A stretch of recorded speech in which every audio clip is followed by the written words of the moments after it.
लेकिन हम लोगों ने क्या किया है, छोटी सी कहानी याद आ रही है। जंगल में एक बार आग लगी, बहुत भयंकर आग लगी। जंगल धू धू करके जलने लगा।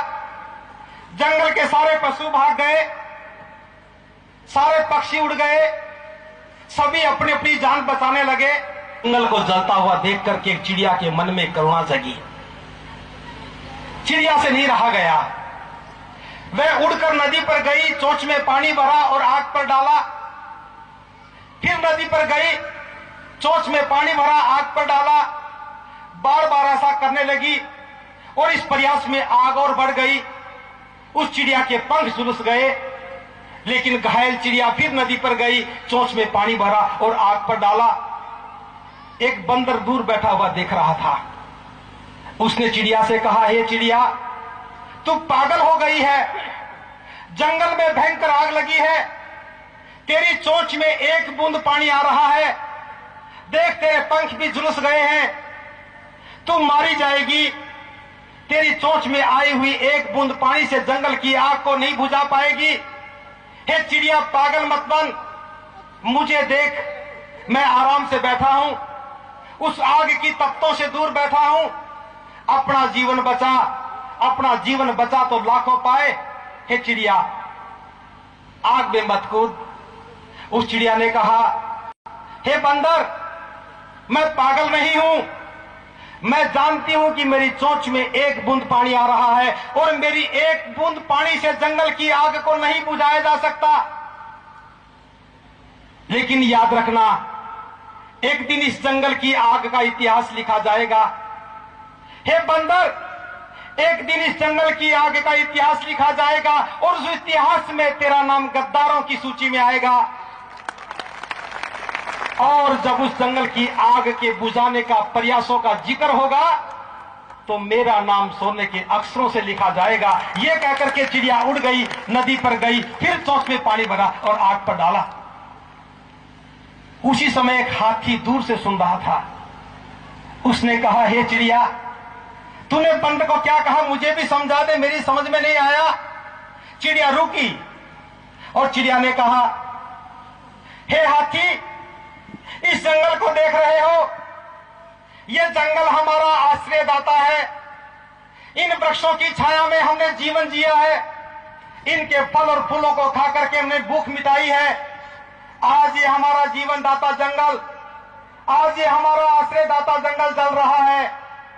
गद्दार हैं वे लोग जो इस जंगल को जलता हुआ छोड़ करके अपना जीवन बचा करके भाग रहे हैं। मैं तो इस आग बुझाने के प्रयास में लगी हूं। ये कहकर के चिड़िया उड़ गई और फिर नदी पर गई और आग बुझाने लग गई। उस हाथी ने कहा, हे चिड़िया, अब मेरी समझ में आ गया है, अब इस प्रयास में तू अकेली नहीं है। मैं नहीं चाहता कि मेरा नाम गद्दारों की सूची में आ जाए और मैं भी तेरे साथ प्रयास में खड़ा हो गया हूं। हाथी ने चिंगाड़ मारी, जंगल के सारे हाथी आ गए और नदी पर गए, सूंड में पानी भरा, आग पर डालने लगे और आग बुझ गई।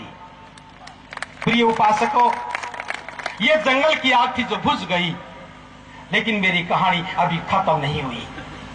परम पूज्य बाबा साहब डॉक्टर अंबेडकर ने भारत के संविधान के रूप में एक बहुत सुंदर उपवन लगाया और ये सोच करके कि मेरे देश के सारे प्राणी, जिनको कभी दलित कहा गया, पददलित कहा गया, जिनको छूत कहा गया, जिनके साथ अमानवीय व्यवहार किया गया, वो भी, और जो लोग गुनाहगार थे वो भी, जब मेरे लगाए हुए जंगल में आएंगे, शांति और समृद्धि के साथ रहेंगे, मेरे लगाए हुए वृक्षों के फल और फूलों को खाएंगे, वो शांति का जीवन जिएंगे।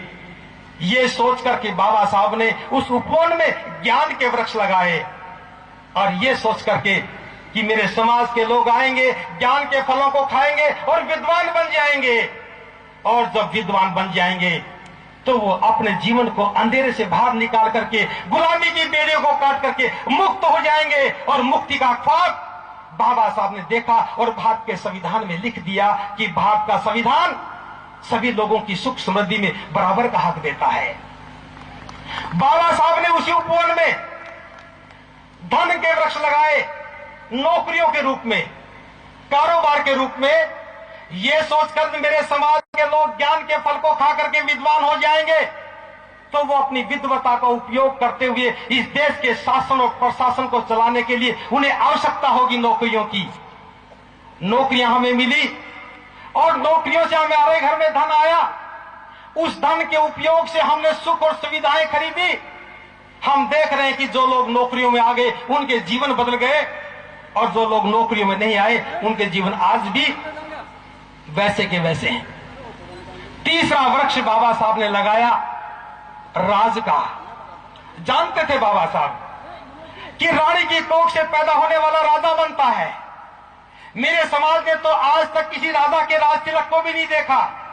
मेरे समाज के लोगों ने तो राजा की झांकियों को भी नहीं देखा, फिर ये राज कैसे कर पाएंगे? इसलिए बाबा साहब ने राज के वृक्ष लगा दिए, ये कहकर जो गली मोहल्ले के फल को खाएगा वो मेंबर बन जाएगा, जो दूर के क्षेत्र का खाएगा वो विधायक बन जाएगा, और बड़ी दूरी के फलों को खाएगा वो देश की लोकसभा में जाकर के भारत का शासक बन जाएगा। उन्हीं बाबा साहब डॉक्टर अंबेडकर ने, जिन्हें हिंदू धर्म में पैदा होने के कारण नफरत का, उत्पीड़न का शिकार होना पड़ा, महाकारुणिक तथागत के धम्म का वृक्ष लगाया। और ये सोचकर जब ज्ञान को उपलब्ध होकर के, धन को पाकर के, सत्ता की बागडोर हाथ में लेकर के जब मेरे समाज के लोग तथागत को जाकर के नमन करेंगे, बुद्धं शरणं गच्छामि कहेंगे, तो पूरा भारत बौद्ध में हो जाएगा और पूरा भारत बौद्ध में हो जाएगा। यही तो संविधान की परिसंकल्पना थी कि भारत बौद्ध में बन जाए। लेकिन हमने क्या किया? आज बाबा साहब का लिखा हुआ संविधान जल रहा है। जिन लोगों ने नौकरियां ली, जिन लोगों ने शिक्षा ली, जिन स्कूलों में जाकर के पढ़ करके आए, बाबा साहब के दिए हुए शिक्षा के कानून से हमें ज्ञान मिला।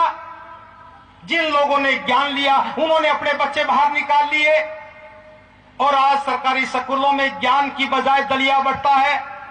जब बच्चा घर से स्कूल में जाता है तो हाथ में कटोरा लेकर के जाता है, और मां पूछती है कि बेटा चम्मच भी ले ली क्या?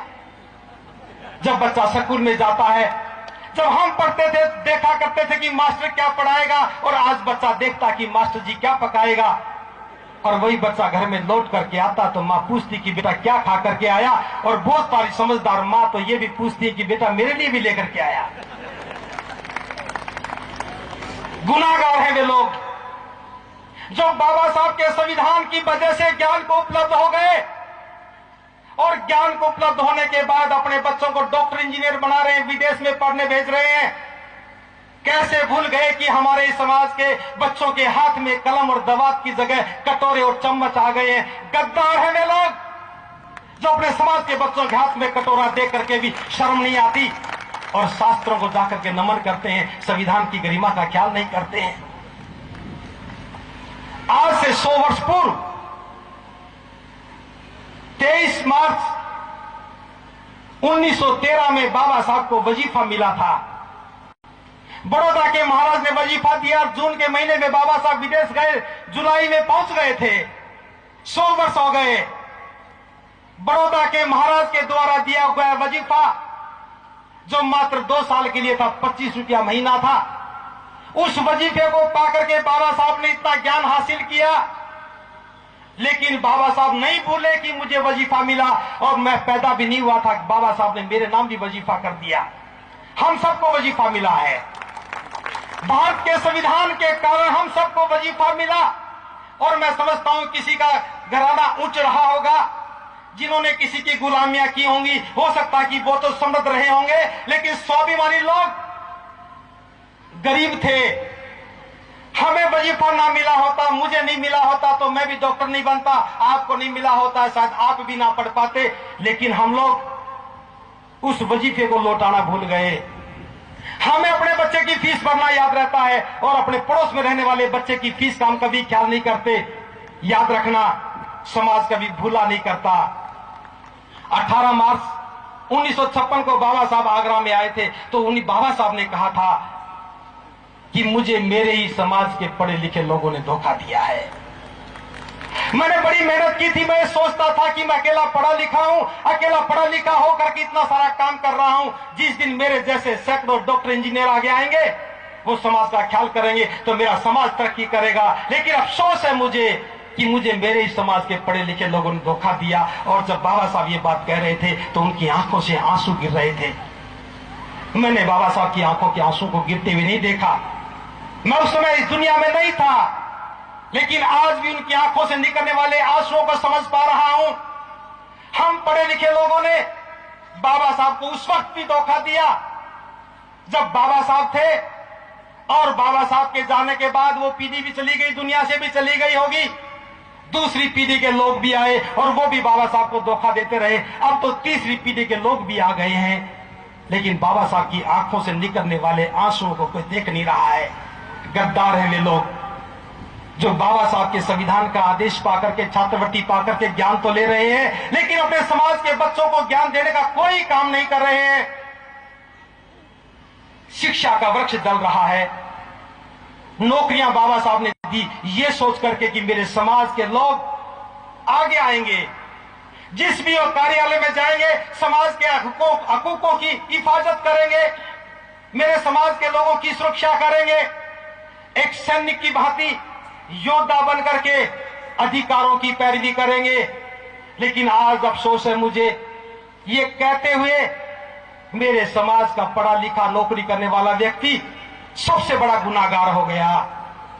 हमें नौकरी मिलती है व्यक्ति के नाम से नहीं मिलती, समाज के नाम से मिलती है। मुझे याद है जब मैं नौकरी लेने के लिए गया था तो मैंने कहा था, I am the representative of schedule caste communities. मैं अनुसूचित जाति के लोगों का प्रतिनिधित्व करता हूं, क्योंकि बाबा साहब ने नौकरी किसी व्यक्ति के नाम से नहीं, जाति के नाम से नहीं, जातियों के समूह के नाम से दी थी। हम समाज के प्रतिनिधि बनकर के नौकरी करने जाते हैं, लेकिन तनख्वाह मिलती है तो हम बड़ी बेशर्मी से कहते हैं ये तनख्वाह मेरी। अगर कोई आयोजन करता चले जाते हैं कि हम विशाल सम्मेलन कर रहे हैं, कुछ सहयोग करो, तो थोड़ा सा पैसा दिखा देते हैं। गद्दार हैं वे लोग जो नौकरियों में आए लेकिन नौकरियों को बचा नहीं सके। आपकी संतानें आज बेरोजगार होकर के दर दर की ठोकरें खा रही हैं। जो पहले अध्यापक 35-40 हजार रुपए में तनख्वाह लेकर के पढ़ाया करता था, आज वही पढ़ा लिखा नौजवान 2-3 हजार रुपए में प्राइवेट स्कूलों में पढ़ा रहा है। गुनाहगार हैं वे लोग जो शिक्षित होकर के नौकरियों में आ गए, अपने बच्चों को नौकरियां नहीं दिलवा सके। और नौकरी नहीं दिलवा सके कोई बात नहीं, कारोबार के क्षेत्र में भी हमने क्या किया। प्रेम मुंजाल कहता है, हीरो होंडा कंपनी का मालिक, कि हम अनुसूचित जाति के लोगों को आरक्षण नहीं देंगे, हमारी क्वालिटी गिर जाती है। के बजाज हीरो ये बजाज ग्रुप का मालिक कहता है, हमें विदेश से कंपीट करना पड़ता है, इसलिए हम आरक्षण नहीं देंगे। और हम बेशर्मी के साथ सुन करके चुप हो जाते हैं। अगर हमारा समाज जागरूक होता, बाबा साहब की बात को मान रहा होता, तो हम भी कहते हैं, ए मिस्टर प्रेम मुंजाल, ए के बजाज, ना तेरी हीरो होंडा मोटरसाइकिल खरीदेंगे और ना तेरे बजाज का कोई प्रोडक्ट खरीदेंगे। हम में गैरत है। अगर बहुजन समाज के लोग ये खरीदना बंद कर देते तो प्रेम मुंजाल तो टायर पंचर की दुकान खोलता और के बजाज किसी बिस्कुट की फैक्ट्री में काम करता। लेकिन गद्दार गुनाहगारों के लिए कभी कोई जगह नहीं होती। और नौकरियां आज खत्म हो गई। तीसरा, वो